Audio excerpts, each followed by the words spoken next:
Welcome everyone to another Voices with Vervaeke. This is episode 2 of the series I'm doing with Gregg and Zachary Stein, and I'll have them just introduce that we're tackling the issues around finding a metapsychology that is true to transformation. And so last time we covered the problem of transformation. We problematized it.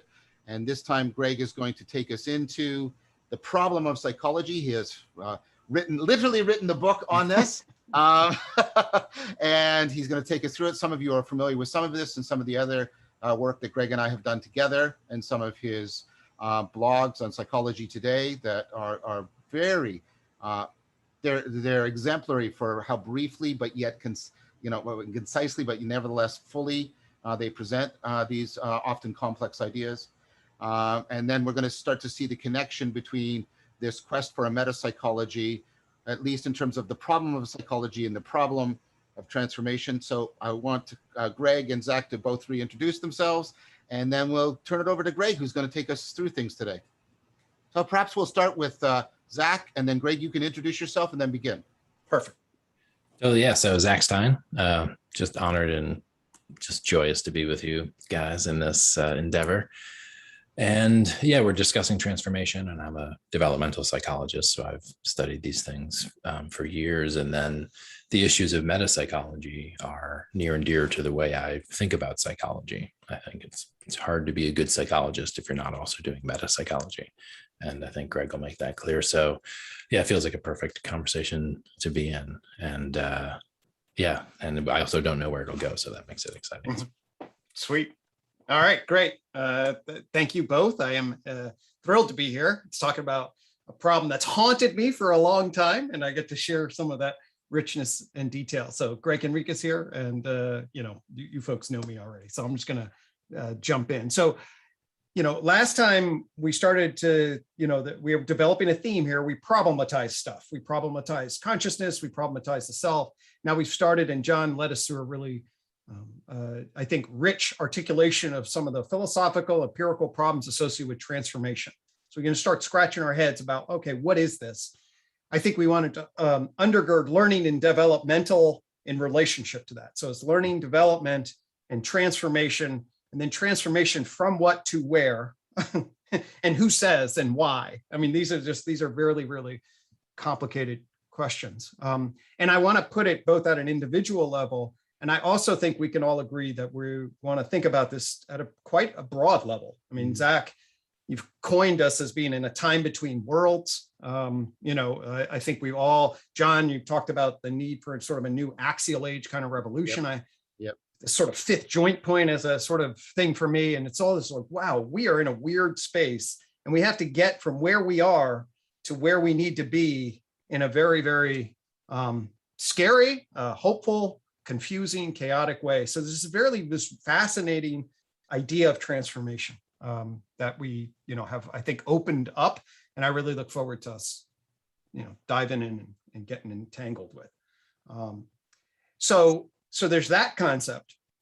I now want to connect it more to my own professional identity and frame, and then be like, well, okay, I'm going to give you a little metaphor, a little sort of visual here of 5 concepts here. I'm going to put transformation, learning, development right here.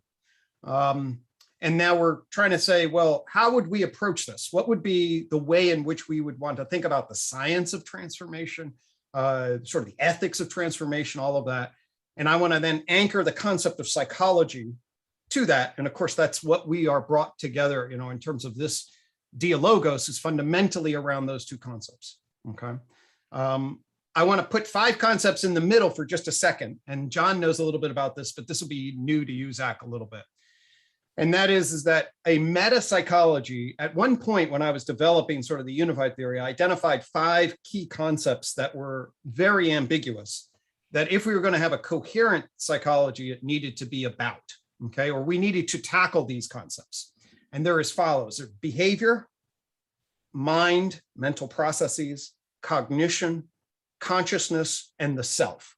Okay, so, and this was before any of my work with John. There was a period in which I was delineating. I almost sort of delineated this when I was working on my books, like, what are the 5 fucking nightmare conceptual problems that are disciplines all tangled up in behavior, mind, cognition, consciousness, and the self, afford actually a really interesting map of the core concepts that our field is entangled up with, especially, and I'm going to be emphasizing the field in terms of its institutional identity as a science, and I'll be talking about our history there.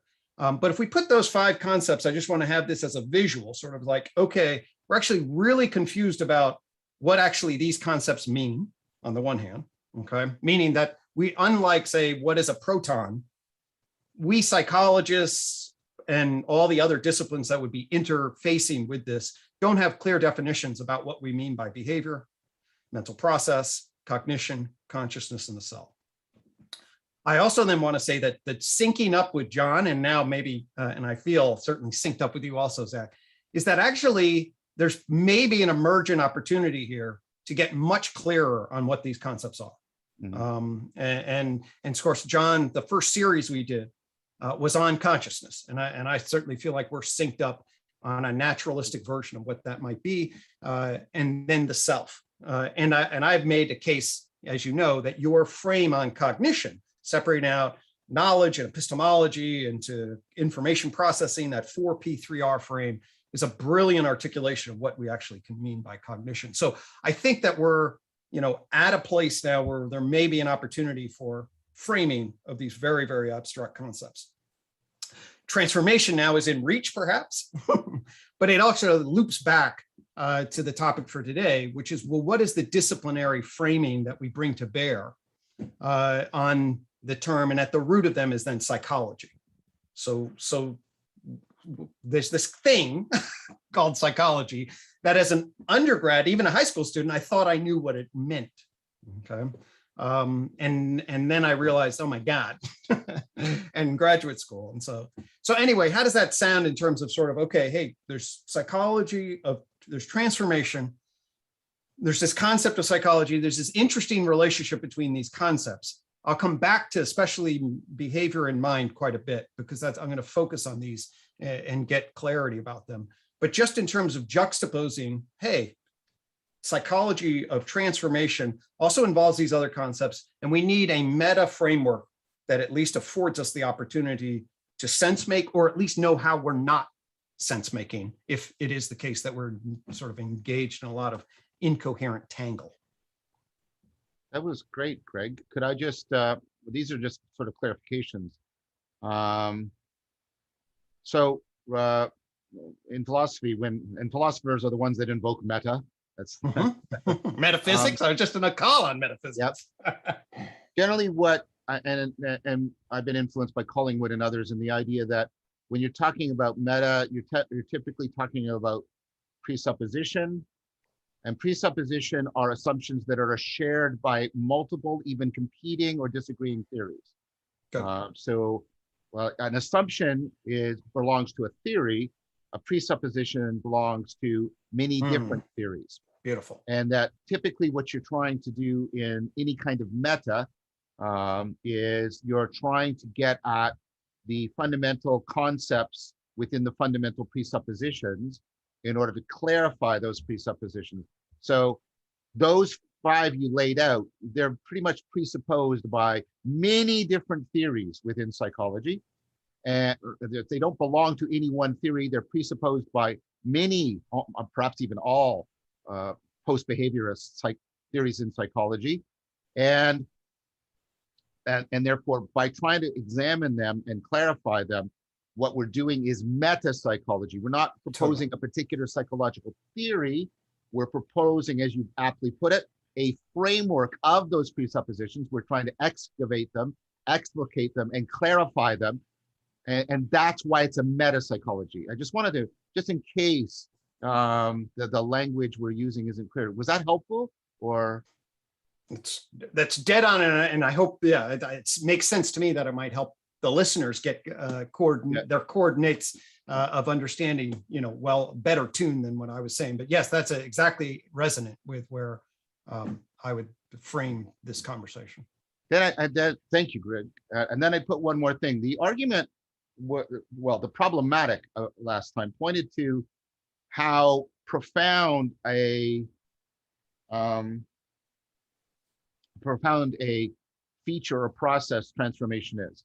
Part of the argument that we considered, it was more of a proposal then, right, was that the standard non-developmental computational framework was inadequate, and we went through the arguments for dealing with transformation. But then if we move to a dynamical developmental framework, we're going to see that transformation and function, history and function can't be separated together. The reason I'm saying this is, again, the developmental dynamical framework is exactly that. It's a framework that can pertain to many different, even competing theories of learning, etc. Right? And so that's because it is such a fundamental framework, it needs the fundamental examination of a metapsychology to get it right. That's why the two have to be aligned together. Does that land well too with what you're proposing? Oh, absolutely, 100%. Yeah. And I was going to actually begin with, and I alluded to this last time, and certainly, and I think we can all relate to this, but for me or my own professional identity, it relates very directly, because not only do you have the kind of the question of is and developing the proper framework, a complex dynamic developmental systems framework, but I got an acutely tossed in the deep end of the pool as a clinician. That I want us to be aware of, and Zach as an educator, and you know, John in the meaning crisis, which is then the ethical layering that gets layered upon this, which is what ought transformation be oriented toward, what it be about, who has authority to make any particular kinds of claims about what kind of transformation is good or bad. And then I'm a healer. I see somebody who at a particular place, how do I decide that they are the problem, okay? Or how do I decide that society's the problem, you know? And what kind of transformation should we be engendering, okay? So I'll give you an example that somebody asked me about in a conversation, which is exactly this. So on the one hand, we have wisdom traditions like the Stoic tradition that really emphasizes, hey, be in control of what you can be in control of, okay? Don't exaggerate, be tough. You know, that's a simplistic, we know that's, but there's a lot of that in Stoicism.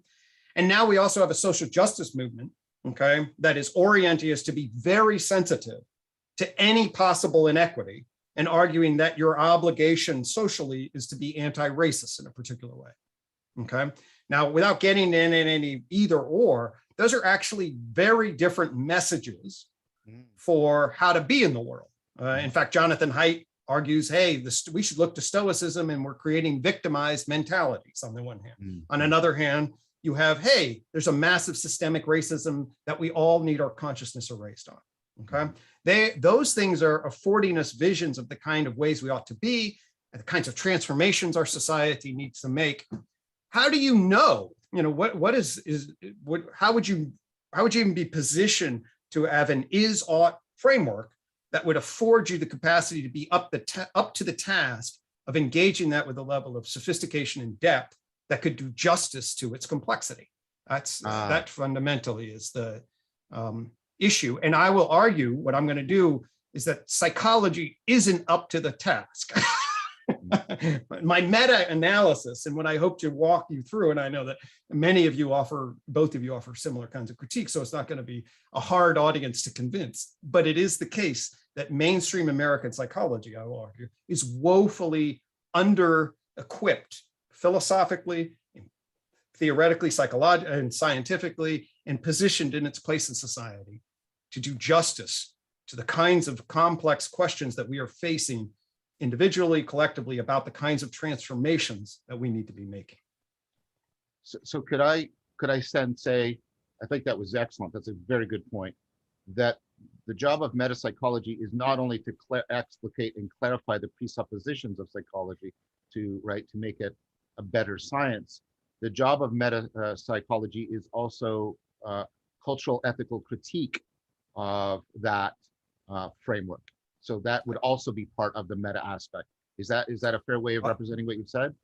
100%. So for me, A metapsychology would do the justice to putting together what I would call basic psychology. That's animal behavior psychology. We'll talk a little bit about that. Human psychology, trying to describe and explain human mental behavior at particular levels. And the profession and its applications, which is then, hey, this is what you operate as a health service provider. Right. When you offer, I mean, Thomas Szasz calls psychiatry, psychology, secular priests at one point. Okay. Yes. And some people, totally. I mean, actually, the correct response is not to freak out in relationship to that. The correct response is exactly, that's the point. And that's why it's woefully under-equipped to actually address what it's trying to do. Right. Because it's not even grounded in a proper wise theological position or philosophical, theological, I mean that broadly. I don't mean two world ideas, but I mean wisdom, tradition, understanding that would then say, hey, this would be a wise way of going about the world. It's like, it doesn't even have a framework for actually being like, hey, let's reduce it to empirical numbers and then I'll tell you what your answer is. That's ultimately is the punchline. It's like, fuck, that's not going to cut the mustard. So I'll say one more thing and then I'll let Zach take over with his replies, which is that the last thing you said really makes clear to me the pivotal linchpin position that wisdom has in our dialogue together, because it obviously is wisdom needs a framework of human nature broadly understood to encompass the 5 things you said. It obviously is about profound transformation, and it's also about normative improvement, virtue, ethical life. So wisdom is very much it's a concept that points to a phenomena in which all 3 of those dimensions are bound together. 100%, I believe that. Yeah, I mean, this is very, very interesting, and I'm agreeing with everything that's being said here. Metapsychology, I like to say, is where metaphysics and psychology meet. And in the upper reaches of almost any discipline, you get the meta discipline. You can imagine a meta biology. But what's interesting about psychology is that you're circumscribing the limits of what psychology can be and the kinds of questions that psychology is allowed to ask. So you're looking at what are the conditions for the possibility of doing a psychological science. And what's interesting is, and back to Piaget, Piaget identified the thing that psychology is working on is what he called a normative fact. So like 2 + 2 is 4. Yep. This is an example of a common psychological operation. Yep. Right. What's interesting about 2 + 2 is 4 is that it's not a causal fact. But a causal fact is like, if I hit this ball with this velocity, it will hit this other ball and that ball will go in the pocket. Right. It's a causal fact. A normative fact is different. It occurs not because of causal necessity, but because of a normative entailment. Yep. You say 2 + 2 is 4, not because you're caused to, but because it's correct. And so that's a very interesting phenomenon with which Piaget believed put psychology in a distinctly different stratum of scientific activity, where some of the disenchantment and reductionism that came along with the scientific paradigm in the natural sciences had to be limited, basically. And so that's kind of like, to get to this point about when we're doing psychology, we have to traffic in the normative, and we actually have to expand scientific metaphysics to include value and entailment and a few other basically facts about the mind. Totally. And so, psychology is interesting in that respect, that it challenges the assumed scientific metaphysics of a kind of Humean reductionist world. And so if you look for a comprehensive metaphysics that can handle both psychology and biology and physics, then you look for something like this complex, dynamical systems view of life, as it were, which is a lot where your metapsychology, as all do, Gregg, expand out beyond psychology to include these conversations about big history and the full stack of the, matter, life, mind, culture, that continuum. Totally. And so I think it's foundational. And then in metapsychology, you're concerned with things like the realism of our psychological constructs, right? Yep. Which is to say, do they exist, or are they basically forms of folk psychology that have been reified through statistical technique? Like, for example, grit. Grit doesn't exist in the mind the way, for example, a cognition, like broadly construed cognitions exist. Grit, it's not real. But you can reify it statistically. And so that's a result of the misapplication of certain forms of scientific practice to domains where they don't apply. And this is rampant in psychology. And it's based on a basic, I would say, metaphysical misunderstanding or category error in deep in philosophy of science. So I'm right there with you. And of course, transformation, learning, all of these things, as we talked about previously, and as you alluded to, they're normatively loaded. As an educator, a psychotherapist, an individual trying to become better, this question of what does better mean really is not simply a scientific question. So insofar as psychology claims to just be scientific, it can't tell you what's better or worse.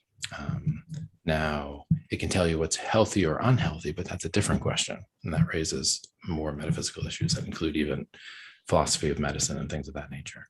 So yeah, we're in very deep waters. And so back to you, Gregg, in terms of where you want to kind of like bring us up. Yeah. So then that's exactly right. I mean, it's a clusterfuck. I mean, it's an amazing entanglement, okay, of confusion. And I believe that we're actually able to disentangle a lot of entanglement but you're bringing to bear exactly what scholars for a long time have wrestled with. And so what I want to do is I want to now give the history of this thing and offer the way I parse it and then see its evolution and where it lands. Basically, and tell you what the justification of where mainstream institutional North American psychology lands. Be clear about why it lands where it does, be clear about what it's inadequate around, then thus problematize. And I want to elevate the understanding of the problem of where it got institutionalized. But anyway, John, you were going to say. I just wanted to, just before you begin, I just wanted to chime in with what Zach said. The distinction of, and of course it is well attributed to Piaget, but it actually goes back to Plato. And it's been made famous in a debate between Dreyfus and McDowell, but there's other philosophers who talk about the space of reasons versus the space of causes. Sure. Right. So when I'm talking about why the rock rolled down the hill, I just have to give the causes. But when I talk about why you ran down the hill, I will give the causes, but I will also give reasons for your behavior, not just causes of your behavior. And reason, of course, and reason is this weird thing because it's supposed to describe what you're doing, but it's also inherently normative. Like Zach said, the normative facts. And even saying a normative fact is a weird, Piaget is, I think, on purpose, putting two things together that we normally don't put together in language. Piaget coined this term normative fact. I'm referencing Piaget, but no, it's a longstanding philosophical issue, I think, of Wilfrid Sellars in particular, and the space, space of causes. And that's very subtle. And he was just trying to point out that, hey, all you psychologists, you're trafficking in an explanadome, which is fundamentally different. So I just wanted to do that so that I could shamelessly do some self-advertising here, which is I have focused on a problem that a problematic process perhaps, that I see at the center of cognition, which is relevance realization, the ability to zero in on relevance.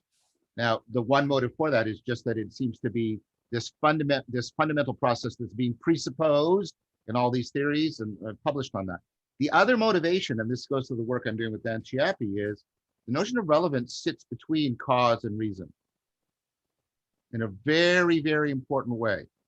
And that's why, and if any of you have seen Untangling the World Knot or The Elusive Eye, this is why relevance is playing such a pivotal role.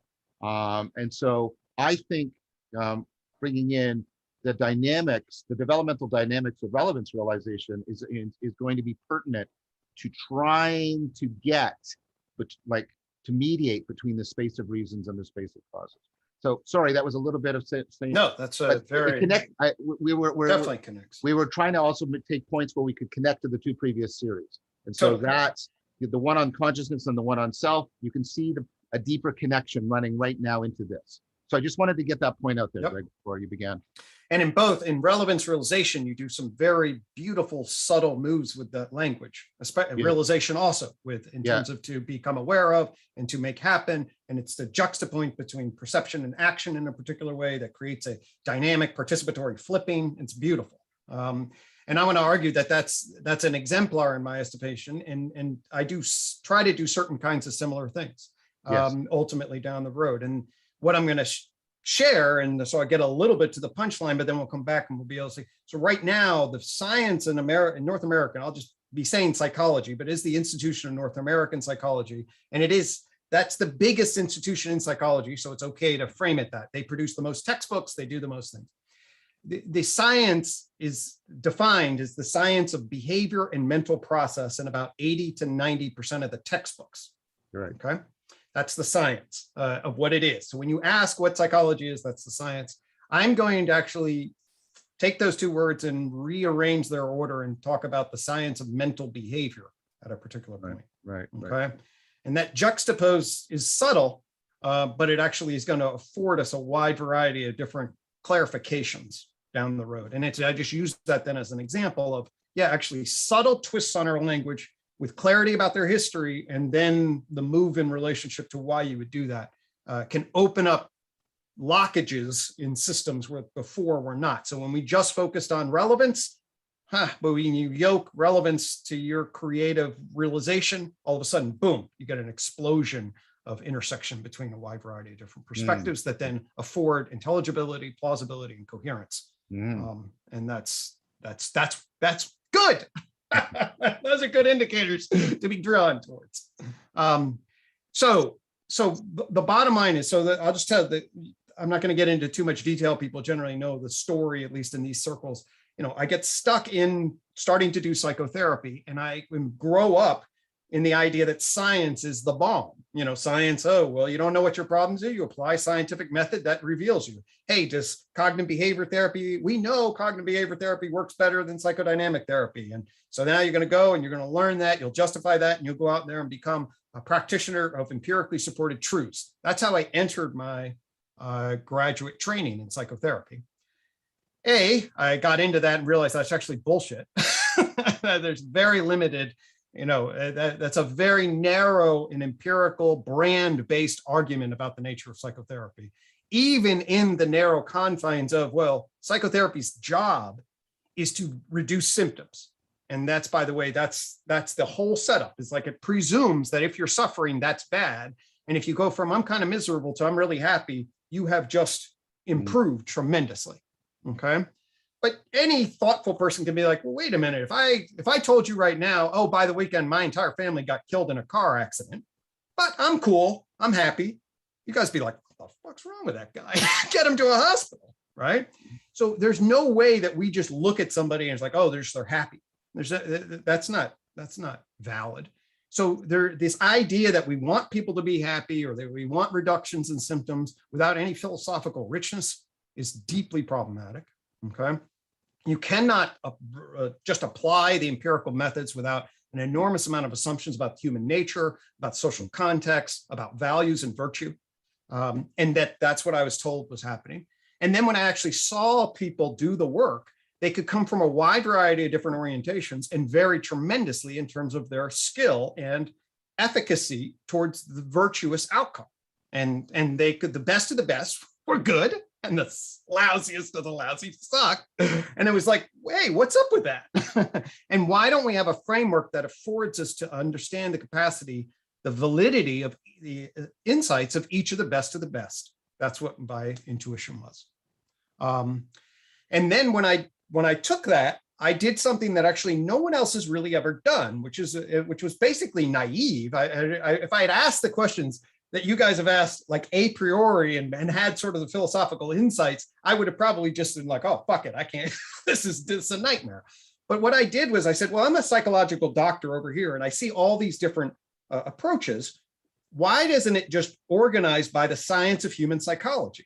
If I go down a level, I can see that medicine is organized by the science of human biology.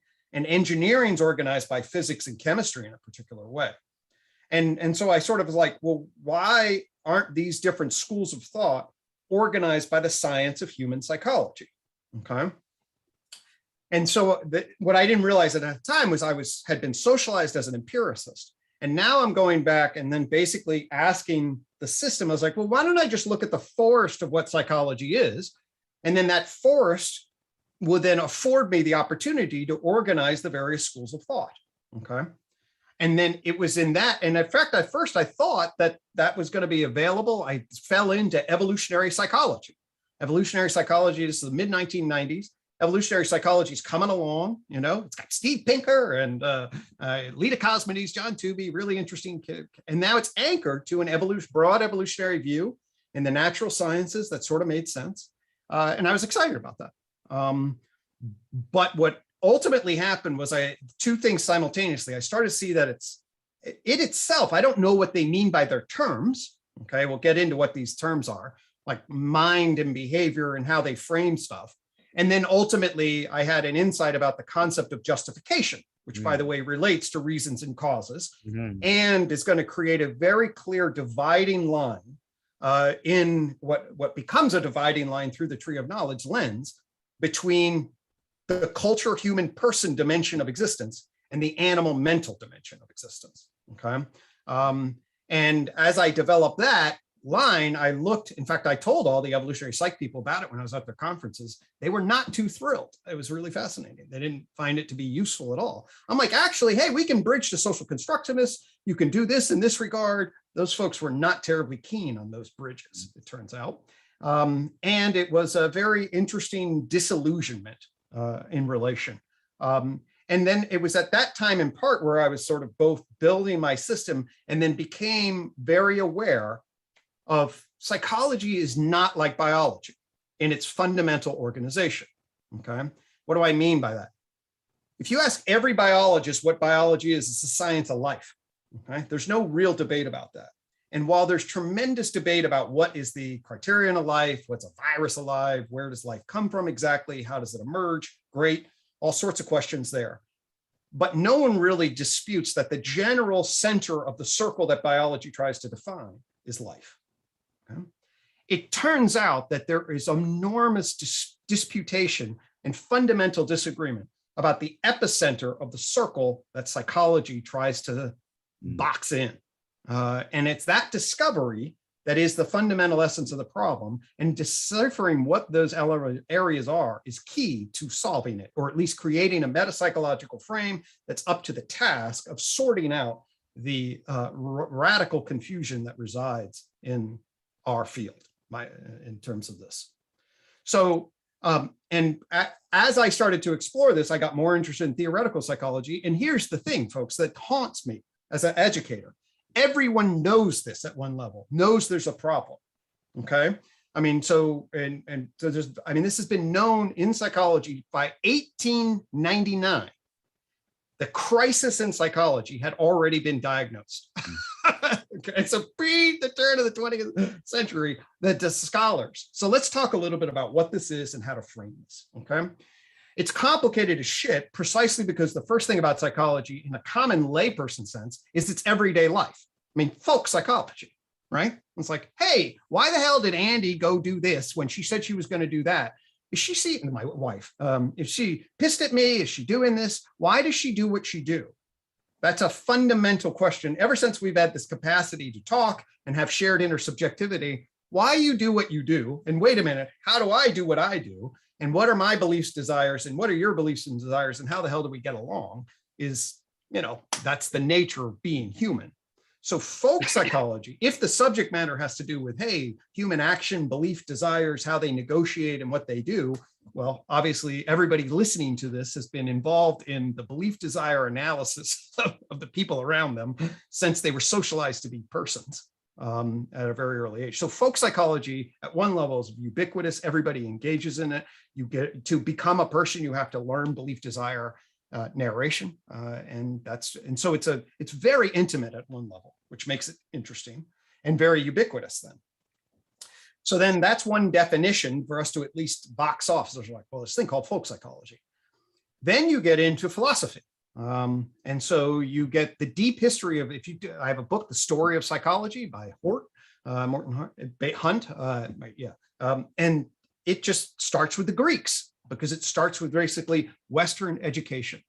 And Western education in terms of its, of course, our friend Alexander Bard will bitch about this, but if we go back to the Greeks and you sort of, hey, the first formal questions about epistemology, about human governments, about the good life, the intersection here for philosophers between what is the mind, how do we know, how do we get along, what are we? There's a huge, complicated, and not well segmented differentiation between philosophy and psychology. And certainly somebody like Plato and Aristotle build models of what they call the soul to be ways that obviously are overlapping enormously between what we mean by, in modern day terms, mind, behavior, cognition, things along those lines. Okay. So this is a long-standing concern. Now I want to update us and basically then bring us to what I think is a crucial point about the discipline, which is its intersection. To talk about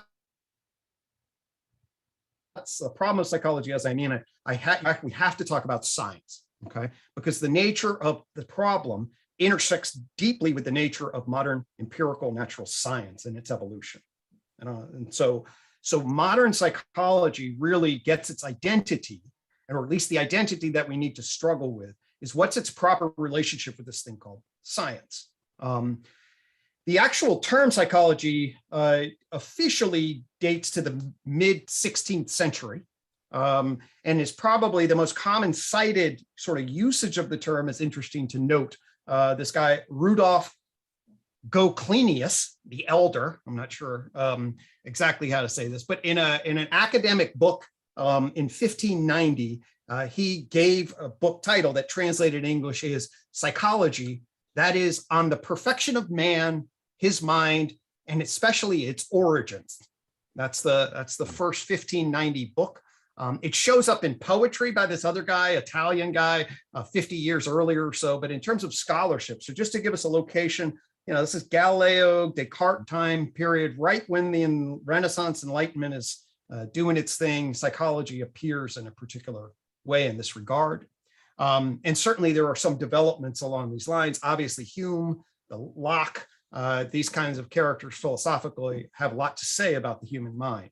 But I want to go from 1590, jump up into the 19th century is really where the field of psychology gets its rooted modern day character. This is where, so it's from 1800 or 1900 to, or 1800 to the 1900 period.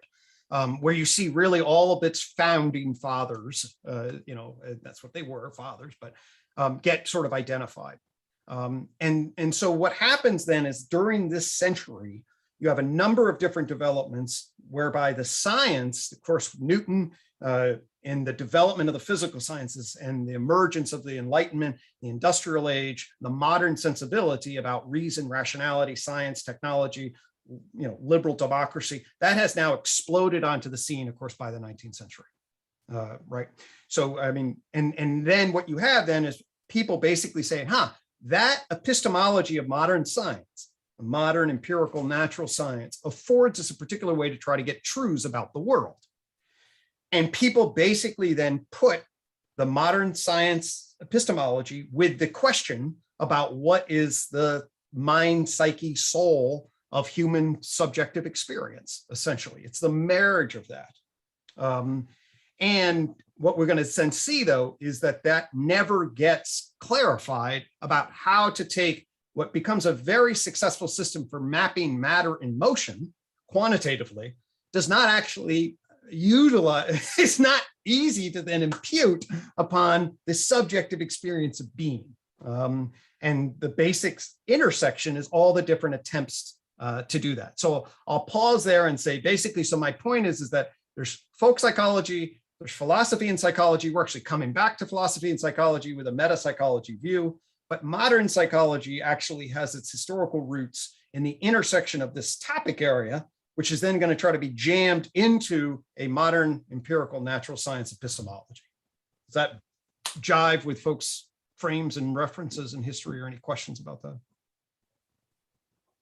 Okay. Yeah, I mean, I would say also, yeah, the late 19th century, at least in the United States, when you've got William James, Charles Sanders Peirce, James Mark Baldwin, and a few factors just thinking institutionally about what occurred with Baldwin leaving the chair of psychology, the first chair of psychology at the first graduate institution, Johns Hopkins, him being replaced by Watson.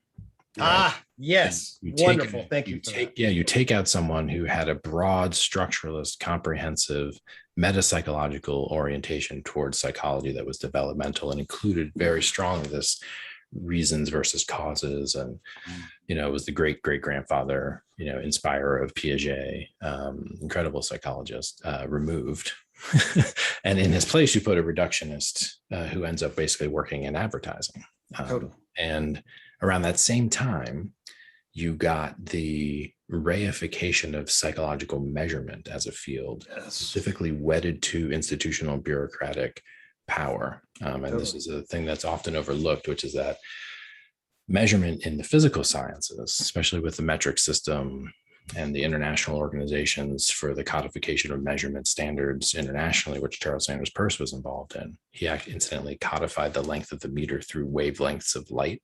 Oh, fuck yeah. I didn't know he did that. Yeah. Anyway, but the point was that there was major advancements in metrology and the physical sciences, which allowed for a lot of the industrial and scientific revolution and gave us the hubris of thinking like, the Brooklyn Bridge and these other incredible feats.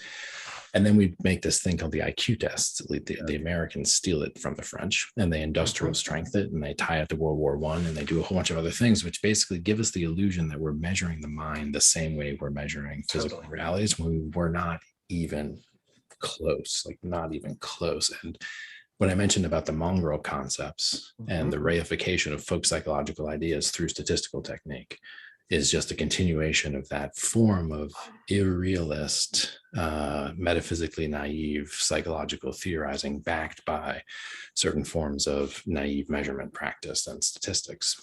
And that became early, and it was institutionalized, and it was bureaucratically institutionalized. And it became the one place where the field of psychology was able to contribute to the war effort and to industrial psychology, and a whole bunch of other places that gave the field itself a sense of we matter, where psychoanalysis is this is a little actually more complicated because you're kind of making people unhappy and making them leave their marriages and their jobs, and it's very expensive. And so the massive move towards reifying a certain form of psychological measurement is part of this, and it led to, I think, the fracturing of the field and building consensus around certain techniques for measurement and even certain constructs, which pulled the legs out from the field getting actually a more robust approach. So yeah, I like the way you're characterizing the story. And where we're at now is one where every time someone gets a new dissertation through this, create a new measure. Totally. And that measure measures a new construct. And now the mind is just populated with all of these different constructs and all of these different measures, and all of them can be marketed. And now you can come into an organization and sell this thing. And so it's hard. You can't lose the institutional incentive structures that have actually directed the science of psychology in particular directions as part of the historical narrative anyway. Well, that's a beautiful, thank you so much for that. It makes a couple of key points. And indeed, ultimately, what my critique is going to be is precisely the institutionalization of what I call the sandcastle production machine. Sandcastle meaning research production, like on grit or whatever, not to criticize grit in any particular way, but knowing what you should criticize. Well, it doesn't exist. I mean, and willpower similarly doesn't exist. Right. Well, I witnessed firsthand the branding of cognitive psychotherapy on something like how you treat individuals with suicide attempt, and the entire production of what was called then the founder and father of empirically supported treatment is essentially a production machine for a brand.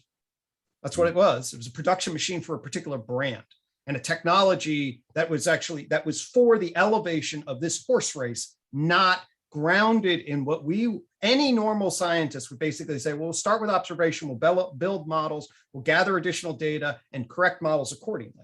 That's not what this is about. It's about fundamentally here, I build a dissertation, then I build a research program, and then I build a brand, and that brand then sits in an industrial complex that needs dominance and competition in relationship to others. This is why I named the first chapter in my book, From Racing Horses. I'm going to race the Beck brand against the psychodynamic brand.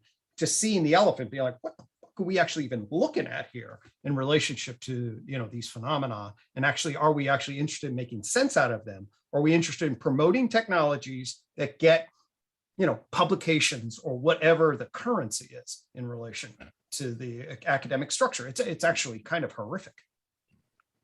In order to add to that and converge with Zach, I think in addition to the rise of measurement, which was an aspect of physics envy, and you also have the idea of experimentation as the primary way in which you do psychology, right? And it's an odd move. Again, it's physics envy, because the science that actually starts the scientific revolution is not an experimental science. It's astronomy. It's a mathematical theoretical science that uses mathematical theoretical argument in order to overturn the Aristotelian worldview. Experimentation becomes prominent with Galileo, but the idea that science should see. So one of my criticisms, and I know you both share it, that's why we're doing the meta psychology, is that until very recently, psychology understood itself as just experimental psychology. Whereas in other disciplines, you have experimental physics, theoretical physics, you have experimental, empirical biology, you have theoretical biology, you even have well-established philosophy of biology. Yet psychology seems, it has a very truncated view of science in terms of, as I agree with that, measurement, but also that all you do to do science is you measure things and then experiment on the things that you've measured, right? And that is such a limited, both historically and philosophically, view of science. So I just wanted to strengthen what you said, Zach, that it's not just sort of physics envy and measurement. There's also physics envy and, unless that all we're doing is measuring things and running experiments. Please note, everyone, I'm not saying we shouldn't try to measure things and we shouldn't do experiments. That's not what I'm saying. But that's not how you that's not how you do science, right? That's a really grotesquely inadequate understanding of science. So I just wanted to add that in. Well, and this is to Gregg's point that the problem with psychology is a deeper problem with the way we conceive science. And so that same critique could be made of medical science and technological science, where it's like, guys, if you were really doing science, you wouldn't do it just in this narrow area that directs us in the arena of profits, right? You would do a broad search and all kinds of other things. And so, there's a deeper issue which has gotten into psychology and kind of distorted it and made it impossible to put one foot in front of the other in many conversations. And this linkage between measurement and technology is unbelievably key to understand the mechanisms, the institutional mechanisms that generated that pull, by the way. I mean, as you know, Zach, very well. I just wanted to re-echo that. I mean, and it's not just IQ. Like the DSM, for example, is by one conception a massive measurement apparatus that interfaces psychological practice with bureaucratic control mechanisms. Essentially, that's what it was created for.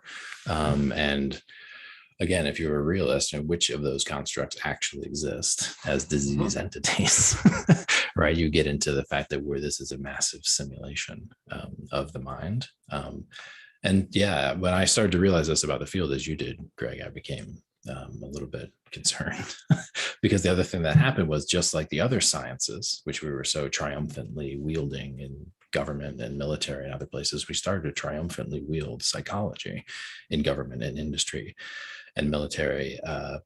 But it wasn't at the same caliber of other sciences like engineering and physics and stuff, for example. And so we created a lot of problems we're still dealing with, basically, especially if you look at information warfare, which is an example of that. Anyway, I don't want to, back to you, Gregg. So anyway, and then this affords me an opportunity so I can accelerate this, because we're actually hitting a number of pieces that I was going to hit. But here's the point. Your point about Johns Hopkins is really the issues of history and what could have been in relation.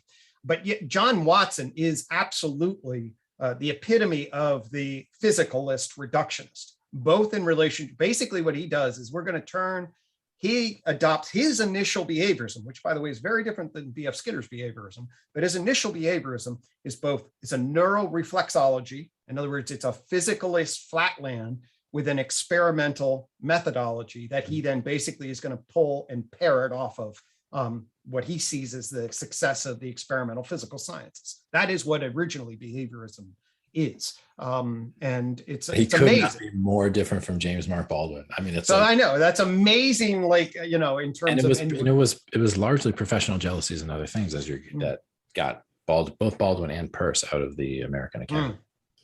That would really be, and of course, yes. And if you know what kind of person Watson was, although his kids end up killing themselves, basically. It's a fascinating, complicated story in relationship to what this means.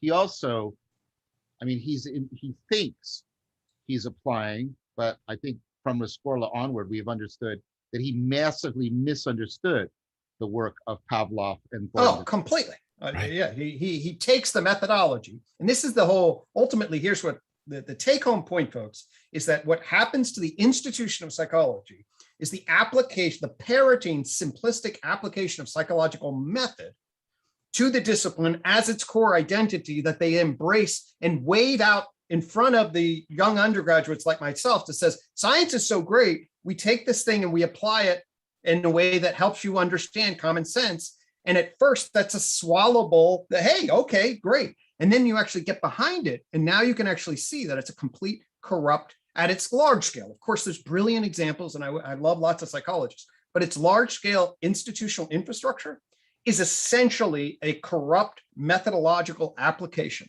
And if you follow its history, this is why the crisis is so important from my vantage point, is that there was potentially opportunities, seers like Peirce and Baldwin, who could have actually navigated the scientific humanistic virtue complexity and afforded us a rich synthetic view of the world that enabled us to appreciate this discipline as an unbelievable intersection between the natural sciences, social inquiry, humanistic application.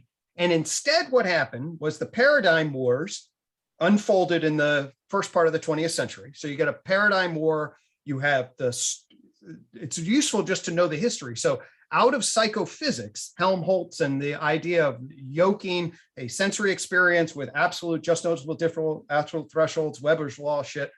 Then you get the Wundtian German idea that we should look, and Wundt was a fascinating character. I think people underestimate how sophisticated he was. He actually divides psychology up into the experimental analysis of introspection of what subjective experience is, and then Volcker psychology or folk psychology out here. And then he tries to bring into the lab the analysis of his definition of psychology, which is human subjective conscious experience of being. Okay. And the Titchener, his student, picks that up, and in the United States, structuralism gets instituted.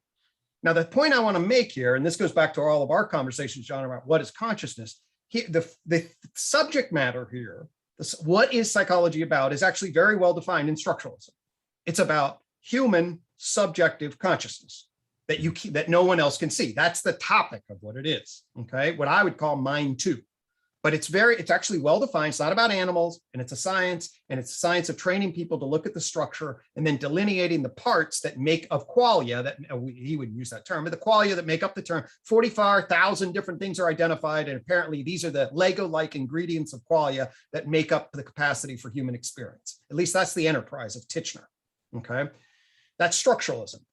And that comes off of psychophysics. Then you get the evolutionary functional view that gets embodied by James, which is by far the most sophisticated, in my opinion, holistic potential view that really psychology should be about mental life and the ways in which complicated conscious organisms, animals of all sorts, and of course humans, functionally adapt to the situations they find themselves over time. And James affords us I think the richest, if you're going to read one book in the history, Principles of Psychology coming off of James, is probably the book you choose, in my estimation. But functionalism, notice the difference. Functionalism can be tracked from the outside, although James did anchor it to a conception of the mental tightly wired to consciousness. but it's certainly the way animals adjust. That's very different than the inside view of that's only accessible through introspection. So structuralists and functionalists didn't agree on the basic domain of subject matter. They might have been able to get along, but then what happens is you get an infusion of experimental methods, okay, people like Ebbinghaus. You get an institution of behavioral stats methods from people like Galton, and then that becomes the behavioral science industry of statistics, okay? So you get that methodological development. You then get two other, at least there are really more, but for simplicity, two major additional paradigms that are actually one of behaviorism. We already talked about that, which is basically, hey, there's stimulus reflex in a physicalist environment that experimentally analyzes. And then, of course, there's Freud, who separates off of James and basically is like, oh my God, we are concerned with neuroticism and suffering. We're concerned with massive philosophical big picture views. And there's an entire domain outside of consciousness that appropriately gets labeled as mental and drives the shit out of people to do crazy things. And that's would be our focus, okay? So consciousness only available through introspection, the function of behavior in particular from an evolutionary adaptive route, okay? That's consciously driven, the underneath of that drives psychopathology and the observable behaviors that we can create stimulus response relations with, okay? So at the paradigm level, those are the tools, the assumptions, the language of the territory, the arena that people are trying. So they're spectralizing radically different things that cannot commute. To the point, by 1899, people have pointed this out in German. I don't have an actual translation of Wheely's book, but I have Vygotsky, and in fact, by the 1920s, this is well known. I'll just read you a quote from Vygotsky, so I think it's fascinating. So 1927, the crisis of psychology is lately more and more voices are heard proclaiming that the problem of general psychology is a problem of the first order. What's most remarkable is that this opinion does not come from philosophers who have made generalization of their professional habit, nor even theoretical psychologists, but from psychological practitioners who elaborate the special areas of applied psychology. And then he goes on to say, they completely are pointing out that we're talking about different things to take the mind, meaning he means conscious mind, the unconscious or behavior as the primary concept implies not only to gather three different categories of facts, but to offer three different ways of explaining these facts. We need a coherent path forward, and ultimately engenders what would become Russian activity theory and a whole nother theoretical structure. Okay, and that's actually Russian activity theory. Vygotski's unbelievably fascinating in terms of its own view. But American psychology, okay, has these schools of thought. 10, 15 years later, what you get is the crashing of behaviorism and the emergence of the cognitive cluster. Okay, you get cybernetics so by the 1950s, you get the emergence of information theory, artificial intelligence, these kinds of issues. And you get a weak computational version of mind is some kind of information processing system that gives rise to what will become the cognitive sciences, okay? It undercuts the behavioral view, all right, in the sense that the behaviors are trying to dominate. And then what you get is an eclectic empiricism, okay, whereby the field then says, hey, what are we? Here's what we are. Where the science of behavior and mental processes defined as follows: behavior is what's accessible via the external observer. That's actually how it gets defined. In other words, the epistemology, the position of the observer, affords you the way to define what behavior is. And then mental processes are essentially inferred, okay? And that's what's called methodological behaviorism, technically. And what it is, it's an institution of the methods of behavioral science to try to decide what the mind is, which, by the way, by definition, you can't observe. I mean, there's a wonderful quote here. Here's a last thing I'll do, quote, and I'll shut up. The word psychology is coined at a time when concepts of soul and mind were not clearly distinguished. The root ology denotes scientific study of. Scientific psychology refers to the scientific study of the mind. Since science studies only observable phenomena and the mind is not directly observable, we expand this definition to the scientific study of behavior and mental process. Okay, so there you go. Basically, we're going to carve behavior based on an epistemology, okay, of accessibility, infer mental process, and make very interesting claims like, hey, you can't observe mind? I thought that's all I could observe. Okay. And with no then qualification about what we actually mean from a scientific third person epistemological perspective, as opposed to a first person experience of being in the world, right? Phenomenologically, you could argue that all we see is mind. And then what it does, all the institutional textbooks then go, hey, what makes our game crucial is that we learn to play the rules of science. We learn to objectively study and measure things. We learn to experiment on things. And that affords us a transformation in knowledge away from your folk understandings of the world. And that is what the mainstream academic psychology gives us and tells kids that this is the way we're going to advance our knowledge. That was great. So anyway, to me, the issue is this is like, okay, so what's the proper frame of reference in regards to this? That fundamentally is what I want to be clear about. And what I want to be clear about is that what we have done is we've taken the epistemology of science, a third person exterior review that tries to create intersubjective agreement through quantification, and have then decided that that is the definition of our field, when in fact, that's actually just the definition of empirical epistemology. We can't really define a field that way. That's the position that I want to problematize psychology. I certainly can then dialogue and can articulate my own framing on this. But what I want to say is that I think that for psychology to be coherent, it needs to be connected to the scientific enterprise. People have basically tried to do that. There were all sorts of competition. It fell apart. It created empirical eclecticism. That's basically a methodological behaviorism. When you look out at the knowledge that it's supposed to produce relative to what it's producing for the citizens, for the time, I think we can do a hell of a lot better. I think there's a foundational, fundamental problem with it. So Gregg, I heard you saying, I'm trying to make sure I'm getting like you pointed, I heard clearly at least two fundamental problems. But they're bound up together. One is, look at this as fragmented. It doesn't have an integrated ontology. It's like, this is like different cultures. They have different entities. They use different measurement methods, right, et cetera. They talk about different things, right? And I'm very familiar with this. This is also the problem that cognitive science takes as its central problem, the fragmentation of our discourse around what the mind is, right? And so, but I knew about that problem as the fragmentation of psychology. So that's, and you put your finger on that. But then you've also said towards the end, but there's a category mistake, that psychology attempts to solve the fragmentation problem, not by providing a unifying ontology, but by latching onto a generic methodology that is in no way specific, by its own admission, by its own project, is not specific to the mind. It's the same methodology we use for physics and chemistry and meteorology, but we're just applying it to this thing, the mind. But we don't have an ontology of the mind, but what holds us all together, and that is that we use this method. But your point is that's a category mistake. That is a generic method that can in no way specify what psychology is as a distinct science.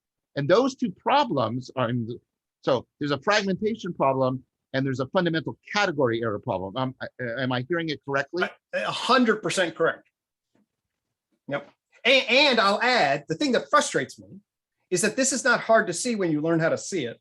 Many people have actually seen it, and the field hides it. Yes. It doesn't come out. Like I said, how many people know about quantum mechanics versus general relativity? Well, anybody with a first, initial understanding of history of physics and anything, the first thing you learn in the 20th century and over, and actually quantum mechanics and general relativity, they're really kind of incommensurate. That's a great problem. You can decide whether they're working or not. But let me be clear, the system actually doesn't make any coherent sense when you actually put these together. Okay. Yeah. There are movies about that shit. Okay. We know that the system's completely incoherent. And what do is read every textbook. They're super excited to sell you the method. Yes. And shuffle the actual problem completely underneath the sheets as though the method's supposed to solve the problem. The method's this generalizable thing. So you add to what you said is the argumental problem exactly that I'm making. I just want to add the energy problem that haunts me. Is like the institution knows this and then it hides it. It shuffles it away off the side to maintain rather than being honest about what the hell it actually is doing. So that brings in then the issue, right? Again, that if we're trying to understand and afford transformation, which is something we are all deeply invested in as human beings, and especially at this time.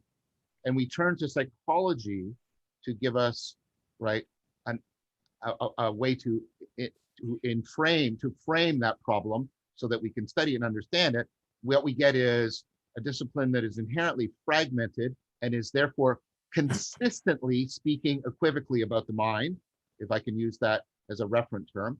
And when it tries to deal with that fragmentation, resorts to a purely methodological category error in order to resolve it, and therefore can't provide us with any, because when we're just spinning in a circle, right? We're just spinning in a circle. And this is what's so different about quantum mechanics and string theory and all that stuff, which is that the public's view of that is kind of like, like it's interesting. It's like some weird mystical conversation, but the downstream impact of that on their everyday life is negligible until some technology comes out that the physicists create, which they don't understand. But psychology is a language of self-description, a language of self-understanding. And so there's something very interesting about the tolerance we have in the culture for incoherence at the level of what is the person, right? Totally.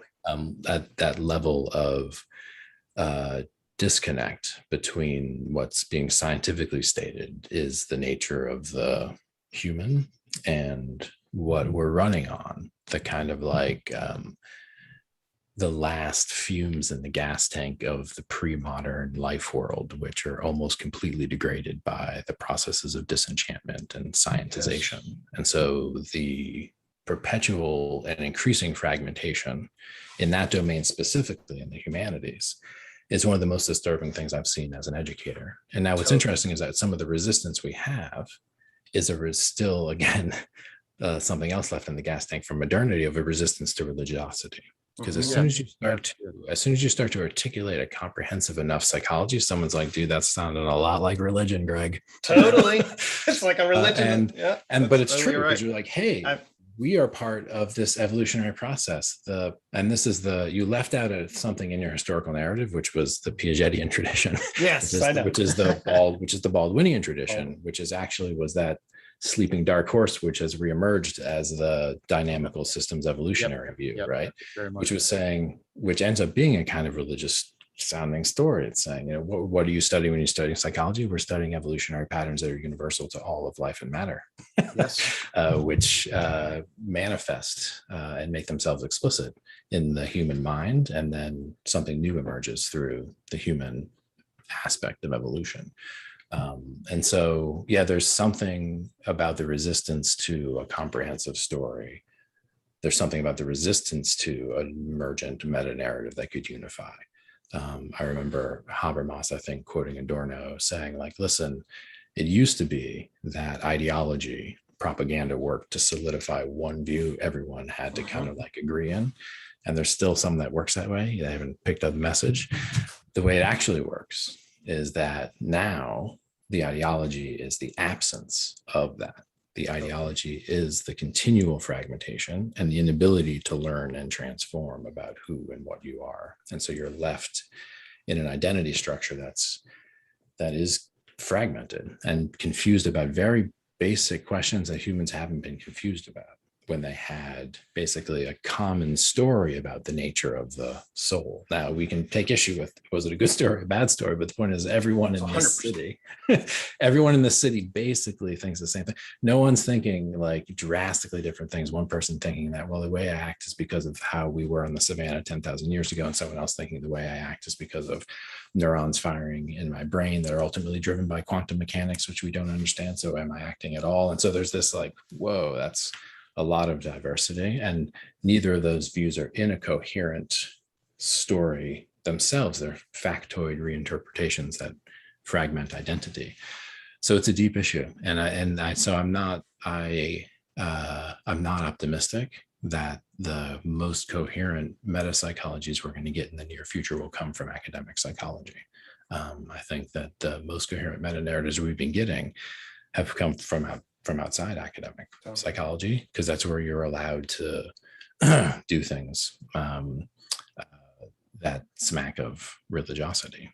which is again one of the reasons Baldwin was kicked out of the academy. Yep.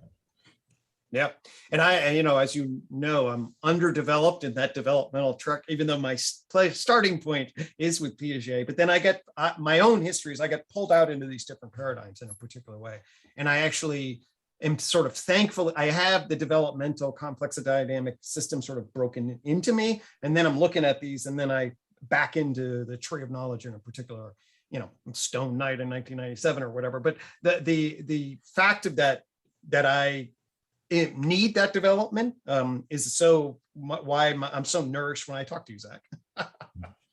So it looks that in addition to, given what Zach said, and given other things I've heard you say, Greg, that in addition to these interconnected problems of fragmentation and a deep kind of category mistake, it's not just a lack of unity, a lack of clarity. There's also a third problem, which is there's a sort of self-deceptive, self-destructive aspect of what we're talking about here. It pains me to talk about this way. I'm a cognitive psychologist. I love my colleagues. I love the institution I work in, and I want to make that clear. Me too. It's precisely because I love it, and also because I have training in cognitive science, that I'm concerned about these issues. But what I heard both of you saying in a profound, like Zach, I heard you say, there's a resistance, but there's also, this weird hunger, right, for an overarching frame. And then you have to play this duplicitous game of doublespeak, if you'll allow me to bring in an Orwellian reference here, right? I heard that, and then, what I heard, I've heard you saying this too, Greg, and just at the end, you said that there's also the institution is caught up in a kind of pretense that is bound up with this, I don't know what to call it, this self-destructive ambivalence.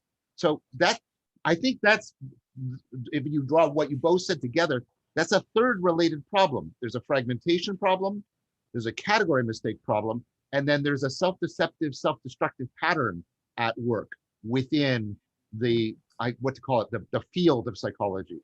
Totally. Is that fair? Yeah. I'm trying to schematize the problem. Right. Yeah. Right. So, and then the reason I told this particular history, I think it's a fair history that I'm aspectualizing current slices of. But if you understand the history, or at least the way I would see, then you understand actually the system gets institutionalized. It says, oh, well, there's nothing that really can do this. Okay, the best we can do is apply the method. So now we'll double down on this justification, and we'll push this to this annoying little thorn in our side to the side, and we'll connect with things that need behavioral science methodology. We'll do all of this. In other words, we'll create a cognitive justificatory narrative in relation that pushes this to the side, creates institutional, growth and inertia now, and is fundamentally resistant then to something that would then come. It's already sort of inoculated. Hey, wait a minute, you guys forgot about coherence. It's like, well, only go pat yourself on the little head. We know that coherence is not really that big of an issue. The key is that you're doing science. So in other words, it fundamentally created a narrative already then defending against what is an obvious critique from the outside. But the point is, what you just said, the fragmentation and the categorical worship of a method that actually doesn't specify the discipline, and then this self-deceptive thing. I mean, think about how this, right? You said you don't see coherence. Think about how this privileges innovation, right? Right. It privileges innovation over integration. I want to say that again. It privileges innovation over integration, and what you have is the jingle jangle issue in psychology, which we really wrestled with when we tried to get it, and we did it, by the way. Let's try and get a consensus on what we mean by this term wisdom. Let's do something. What a radical idea. Let's get all of the researchers who are sort of publishing on this in one room, and they have to stay together for 10 hours until they try and come to some consensus about what they're talking about, right? But the jingle jangle problem is because of innovation, right? Jingle, I can't remember which is jingle and which is jangle. Jingle is, one of them is where you have two different names for the same phenomenon, right? And so people can study it in multiple domains, right? Or the jangle problem is you have the same name for actually two different phenomena, right? And so you get, you get, and this is rife in psychology. This is well understood, the jingle jangle problem. But I want to point out that the jingle jangle problem is a species of the generic problem of innovation over integration.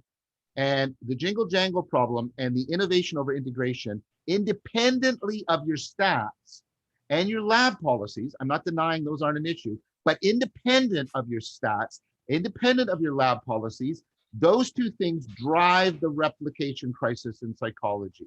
They power it and power it and power it. So what I'm trying to say is the self-deceptive, self-destructive pattern isn't innocent. It is finding expression in the replication crisis in a profound way. Yeah, and it's not unique to psychology. I mean, no. I only know about psychology. Right, but it's, you know, if you look at the philosophy of science, especially since Kuhn, right, you see paradigms protect themselves. You know, sciences protect themselves, especially bureaucratized, institutionalized science. I think medical science is an example of this. They have the jingle jangle problem too, and disincentives to create, you know, market niches for innovation, which are really repackaged prior invention. Same thing happens in psychological measures. So there's a similar issue in a lot of fields, which have them locked into basically bad habits. And then there's these heterodox voices on the outside. And then eventually things roll over, but usually it requires institutional change that's pretty significant for that to occur. So yeah, it's quite a vexing problem, I think, at this point. Thank you, Zach. What I was trying to emphasize, maybe I didn't foreground it enough, is that compare how much of an integration problem physics is facing, because they will foreground, at least to some degree. I'm not saying physics is perfect. I'm not saying that. I'm just making a relative comparison here. But notice that integration is heavily being sought after, and theoretical integration is being sought after, because there is no duplicitous attempt to conceal the fact that there is a deep fragmentation within physics.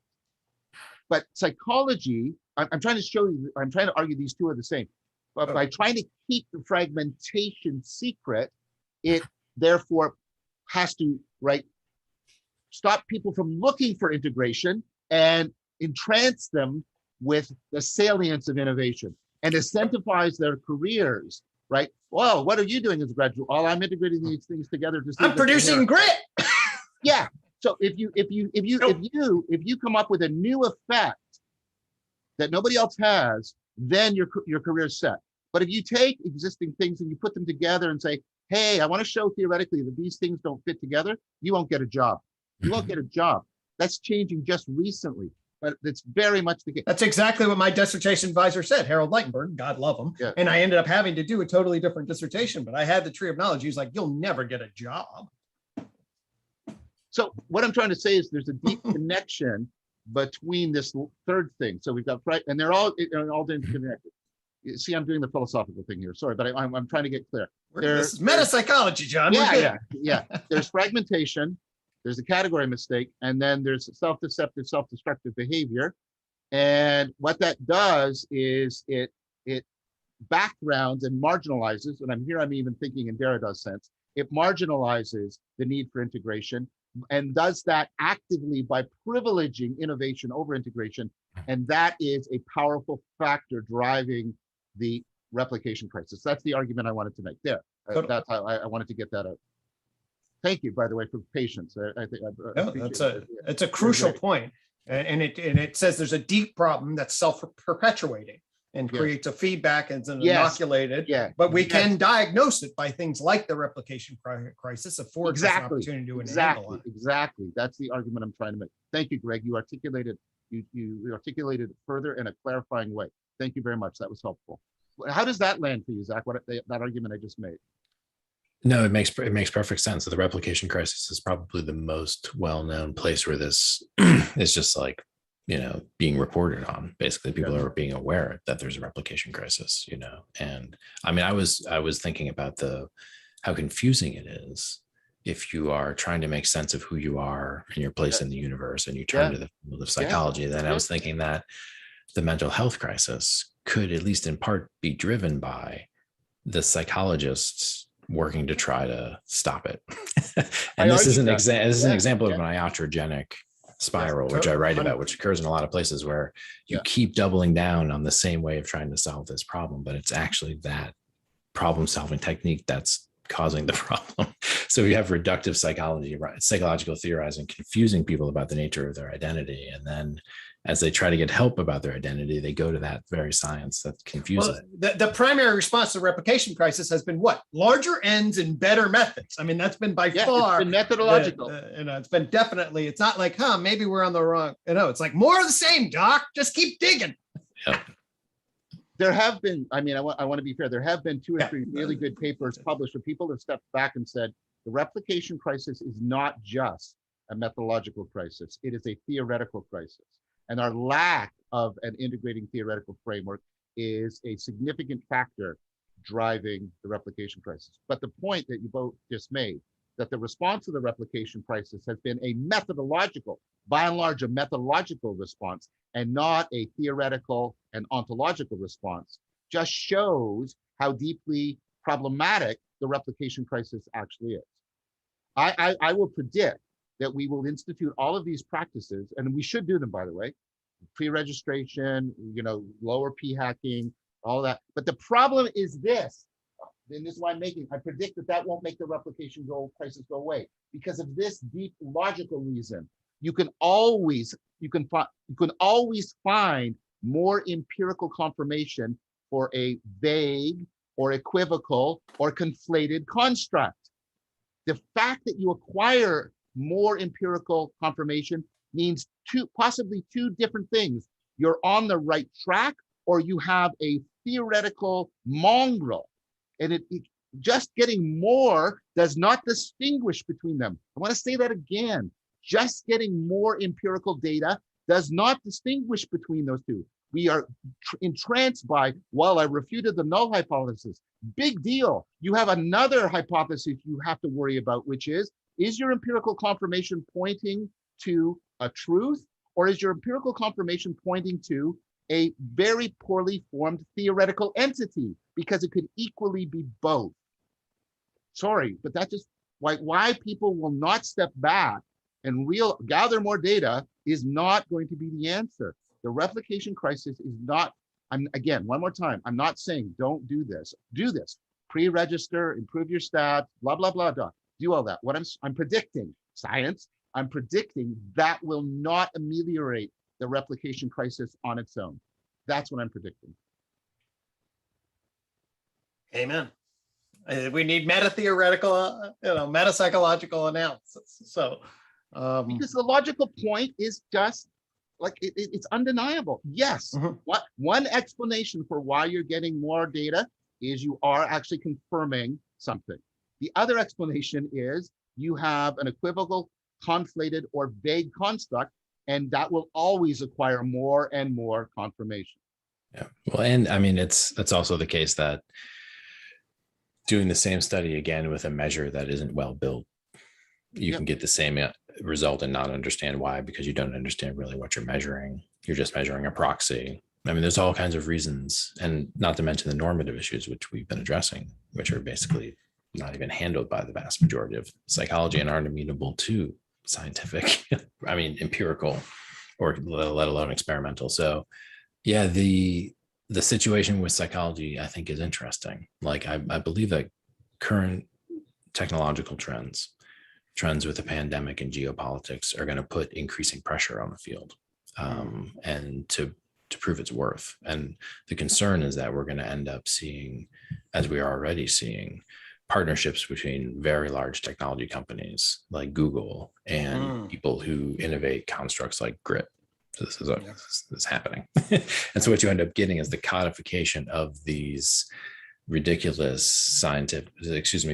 psychological constructs get codified algorithmically within the back ends of the technologies that end up driving a lot of our behavior and create the educational and socializational environments.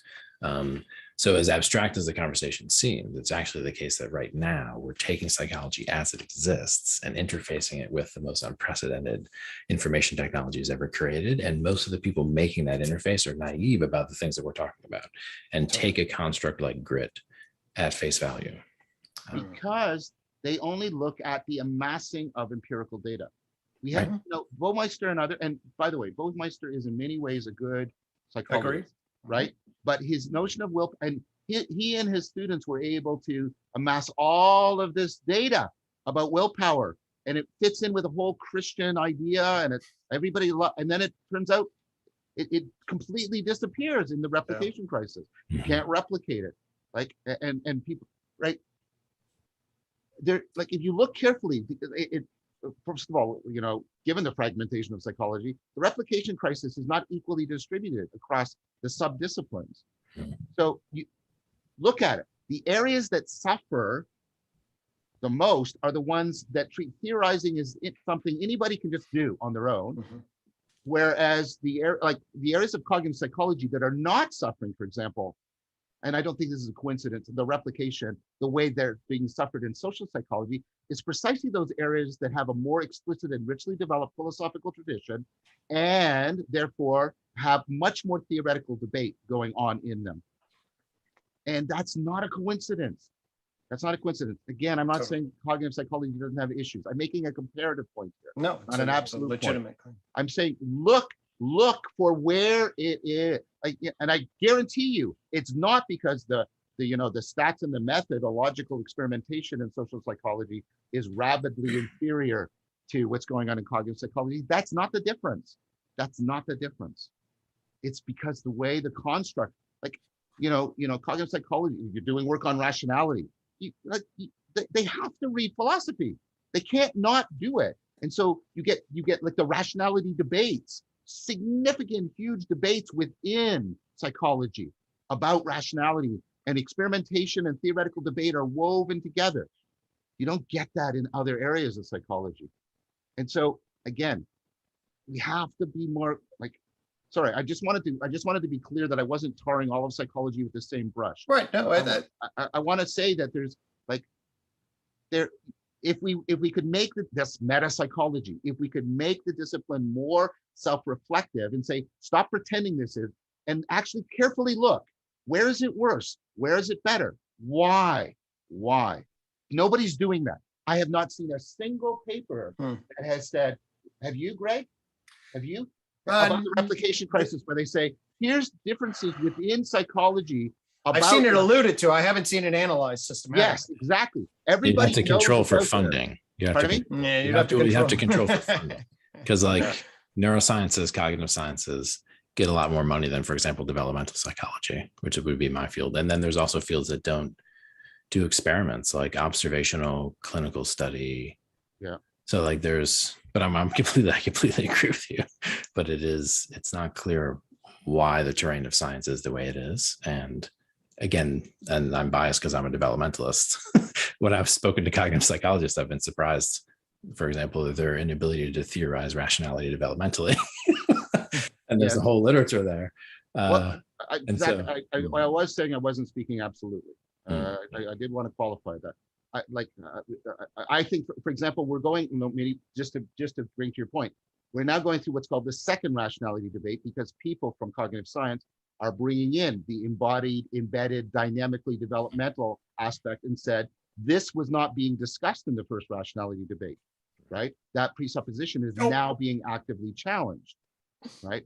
And so again, I'm not trying to say that cognitive psychology is perfect. What I'm saying is I can see these moves, even a theoretical debate and then a theoretical debate about an earlier theoretical debate happening here, and I don't see it in other areas. And I could be wrong, okay? First of all, I could just be wrong. But I know, and Gregg backed me up, anecdotally, people are saying there's different areas are going through the replication crisis to very significant degrees. And just looking at it, as I've looked at it, it seems to map on to how self-reflective and how theoretically oriented that subdiscipline is, as opposed to how much it's about amassing empirical data and coming up with innovative new effects and constructs that's driving the discipline. I could be wrong. I'm willing to admit that right here. But my point is, whether or not I'm wrong or right, why isn't that being investigated? It's fascinating. Why isn't that being investigated? What seems to me, isn't that a reasonable response to the replication crisis?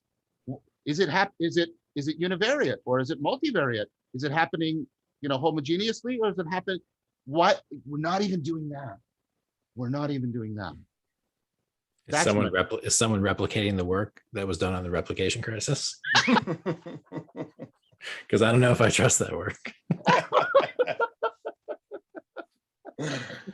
It is a bit of an infinite regress at one level. Everything I just said, by the way, again, I want to make it clear, and I'm sensitive to your point, Zach. I'm not trying to say that cognitive psychology is not problematic. It is.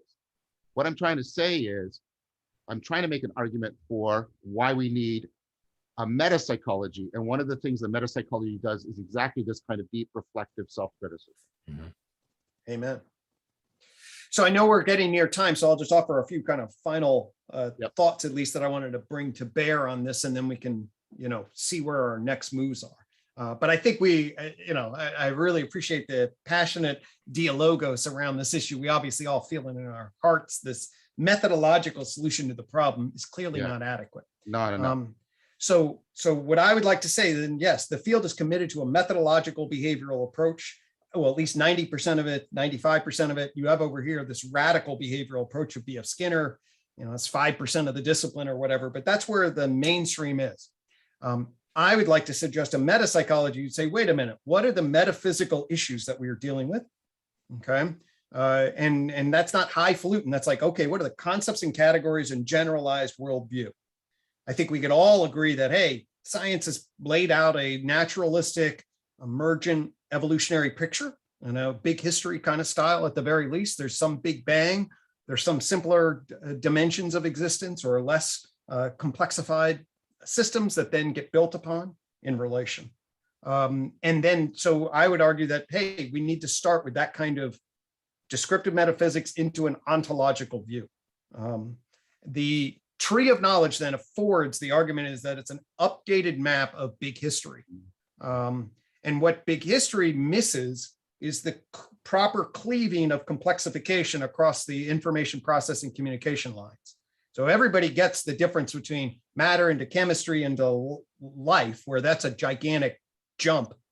But systems don't hone in on the emergence of the nervous system, at least big picture systems, and the shift in the living kingdoms from the animals that have distributed neural networks like jellyfish into complex active systems. At least many don't.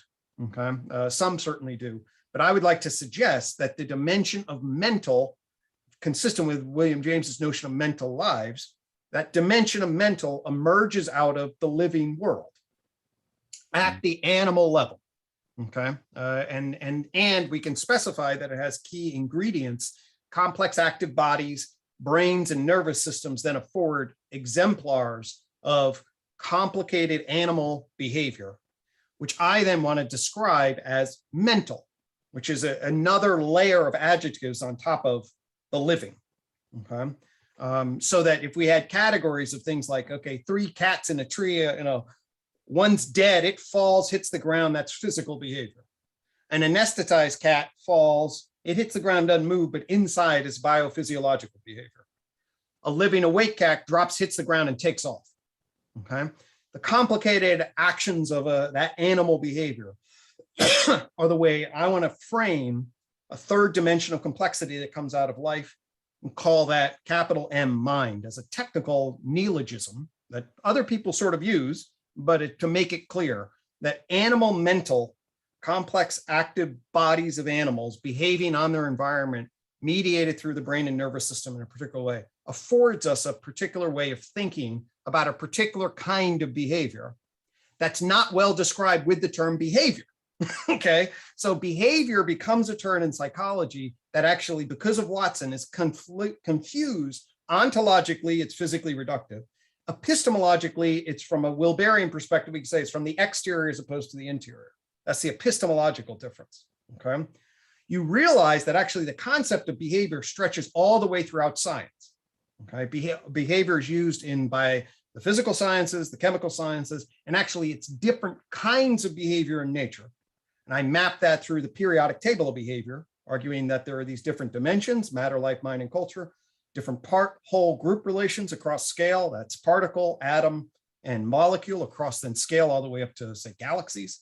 And then you do gene, cell, multicellular organism across colonies, and then neural networks, animals, groups of animals. Ethology is, and comparative psychology is this column, cognitive behavioral neuroscience at the animal mental level. And then finally, you get us at the primate into hominid, into human culture person level. And because we add the dimension of justification, language, propositional knowledge on top of that. And what that affords then is what it says is, hey, behavior and mental processes is horribly complicated, defined epistemologically through science.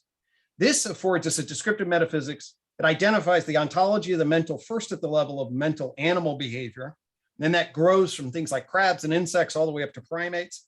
And then we jump into human culture person behavior mediated by propositional language and the evolution of culture. If that's accurate, it means there's a radical field difference between animals and their mental behavioral processes and humans and our mental behavioral processes, which I don't think is too terribly radical. But what it means is behavior and mental processes that are fundamentally different at the comparative animal level. That's one ontological field of mental. And then the human justifying socialized creature that's reflecting on where the fuck we are and what does it mean to explain ourselves in this particular way. That's a whole nother dimension. If you buy that basic dichotomy, what it means is psychology is completely split then across those fields. And it needs to identify itself as either just being with the human and leave ethology to some other discipline, or in my opinion is, hey, comparative psychology is really the base of psychology, basic psychology. It blends into the natural disciplines in a particular way. And human psychology is where we need to create a particular cleave.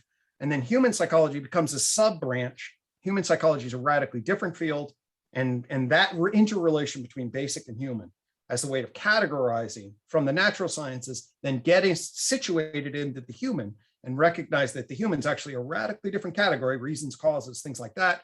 And psychology then affords a bridge, but also needs to be broken or separated in proper relation, animal to human. So that's what the tree of knowledge suggests institutionally, that if we're actually going to have animal mental behaviors, human culture person behaviors that are on top of that, you differentiate those fields. They have different causal effectual relations. They warrant different vocabularies, different methods, and different identities in relation. That's part of what the unified theory says about what psychology, the institutional identity of it as a science needs to engage in.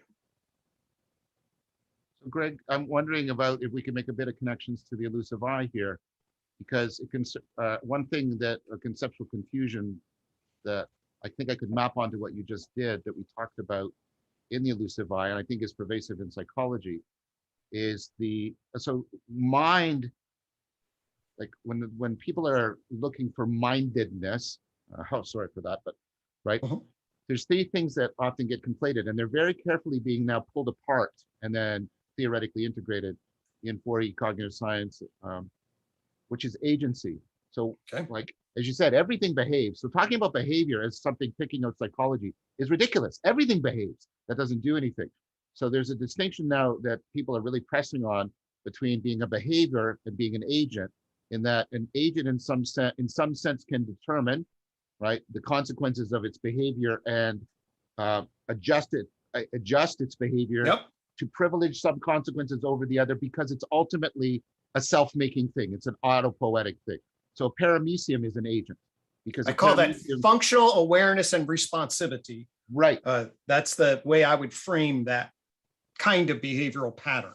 But the problem, I take it, is that, right, if we pick that out as what we're talking about when we're talking about mindedness, we get into really, like, because like, do we say that a paramecium has a mind then, right? So there's agency. Then there's something else, which is, right, a level above it. We talked about how this, right, when you start to move into the machinery of the self, where you can start to talk about an agent that is capable, and I want to introduce this because for obvious reasons, capable of self-transformation within its lifetime in order to improve its agency, right? There's a difference there. So a paramecium can't do much. It can modify its cell membrane a bit, right? Compare that to an animal that can learn and develop, right? And therefore, in some sense, has the beginning of this, what we argue in the elusive I, has the beginning of selfhood, right? It's transforming itself in a fundamental way. But then, right, we had this third category, which we sometimes mean when we say mind. So sometimes when we say mind, we mean agent. Sometimes when we mean mind, we mean a creature that is, is on the, way your tenure track. This is self track. They have at least a procedural sense of self, and then you get an actual reflective sense of self. And then, but there's a third thing, which is person. Now, notice you can't be a person if you're not a self and an agent, right? And you can't be a self if you're not an agent. But those are not all equivalent. And we're not pointing to the same thing. So, this comes up in psychology. Psychology can't tell if it's talking about agents, selves, and in their very broad sense of things that transform themselves and learn in order to be better agents, or persons. Totally. Like, look at abnormal psychology. That doesn't, if you drop below the personal level, it doesn't make any sense. What's it talking about? All these people are abnormal insofar as they aren't persons, right? They're still selves, and they're still obviously agents, right? That's at that level. But when we're talking about neuron pumps and, dopamine levels in schizophrenia, are we talking even at the level of agency anymore? You see what I mean? Totally. We're talking about fundamentally different kinds of things in a very, very confused manner. And it seems to me, because you and I, with Chris, we tried to map sort of, the levels of agency, selfhood, and personhood onto the levels of your framework. And essentially what you get there is I just want to add one additional division. And then there's biological agency at one level, meaning that biological, like my body, is constantly engaged in some kind of functional awareness responsivity mediated through cells, organ systems. Okay. Yeah. And then there's my argument is that there's in a Aristotelian sort of sensory motor way, there's a unique thing that happens when that biological system gets yoked together by a neuroinformation processing system as a complex active body. Yeah. So the thing that's mediated through a brain and nervous system at the Cambrian explosion gives rise to, so there's agency at the level of biology. Then there's this animal, we can see from jellyfish to insects, you see a jump in sensory motor complex adaptive behavior. Now, and then I would argue this is actually emergence of, valence qualia, as we talked about in this space. And that actually is the complex adaptive joint point, behavioral investment theory. What's actually happening is the emergence of a nervous system to coordinate the behavior of the animal as a whole. So the behavior of the complex segmented animal as a whole that exhibits a functional motoric response on the environment, that's a different kind of behavior, different kind of agency than we see and then if you just wander around, like I take my dog and I'll see the birds and the bees and the squirrels, and they're behaving differently than the trees and the flowers. Although trees and flowers are exhibiting all sorts of complex adaptive structures, the emergence of that animal behavior is a line in the agency that's worth noting. And where I would say is where biology meets psychology is actually, it's in there, that's the line that at least I would offer as a potential dividing line and gray space in between the disciplines. Yeah, I agree with all of that.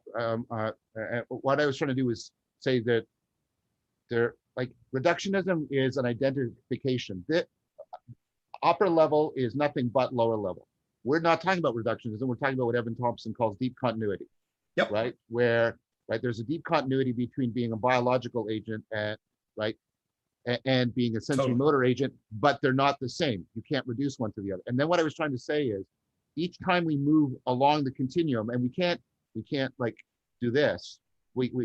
But what we can do is say, what's happening is a nonlinear, increase in the importance of development to this kind of entity. That's a beautiful point. That was the argument I was making. But as you move up, what you're doing is, it's a continuum, and we can draw lines because we have to for analytic reasons. But what I'm saying is it's a deep continuity, and the continuity is a continuity that is expressed in the nonlinear importance of development to that entity being the kind of entity it is. 100%. That's why tying this all back out to development and growth and self-transformation. That's what I was trying to put my finger.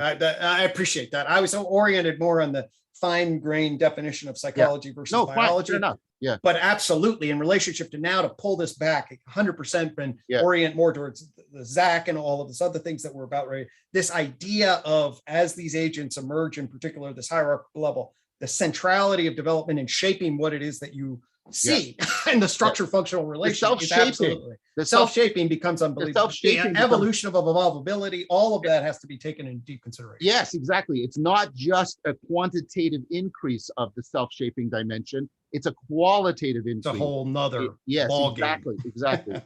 That's what I'm trying to put.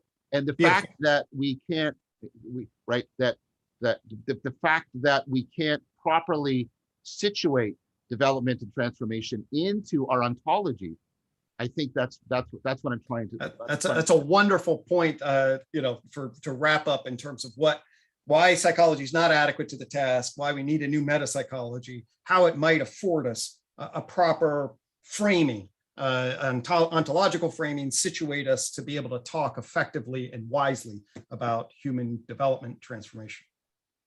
I think that psychology has to be centrally about development, dynamical development, self-transformation, self-shaping. I mean, that's what it needs to be about. Maybe we can rediscover the path that could have been through Baldwin and Pierce. But it has to do it. It has to do it properly. It has to do it neither. It has to do it in deep continuity with this whole. I mean, you've got basically, and I mean this as a compliment. You have an Aristotelian ontology. It has to do it in the light of the continuity, right? Sorry, I'm just repeating myself. I want to hear what Zach has said about the argument I tried to make about these entities. What we're actually talking about is quantitative and qualitative importance of development in specifying the nature of these entities in an Aristotelian fashion. Yeah, I mean, the whole time you're speaking, I was thinking of the root of so much of the developmental tradition in psychology in the epigenetic processes of embryology in particular. And what's interesting about the embryology is that you're naming all these different layers and strata of ontology in mind.